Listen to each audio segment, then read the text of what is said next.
آج بھی آپ جائیے ریاض الجنہ میں ہر انسان کی تمنا ہوتی ہے 2 رکعتیں نصیب ہو جائیں، اس لیے کہ ریاض الجنہ حضور صلی اللہ علیہ وسلم نے فرمایا ما بین بیتی و منبری روضۃ من ریاض الجنہ، کہ یہ حضور صلی اللہ علیہ وسلم نے فرمایا کہ جنت کا ٹکڑا ہے۔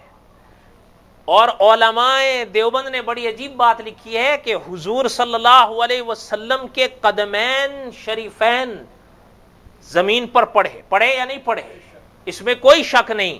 حضور صلی اللہ علیہ وسلم نے جن شہروں کا سفر کیا وہاں حضور کے پاؤں مبارک لگے، لیکن علماء فرماتے ہیں تحقیق یہ ہے کہ پوری دنیا کے جس شہر میں حضور تشریف لے گئے سب سے زیادہ حضور کے قدم اسی ٹکڑے پر لگے ہیں جو آج جنت کا ٹکڑا ہے۔ کیوں؟ ما بین بیتی و منبری، میرے گھر اور میرے ممبر تک۔ حضور ممبر سے گھر جاتے تھے، گھر سے ممبر تشریف لاتے تھے۔ علماء نے فرمایا سب سے زیادہ حضور کے قدم اس ٹکڑے پر لگے ہیں۔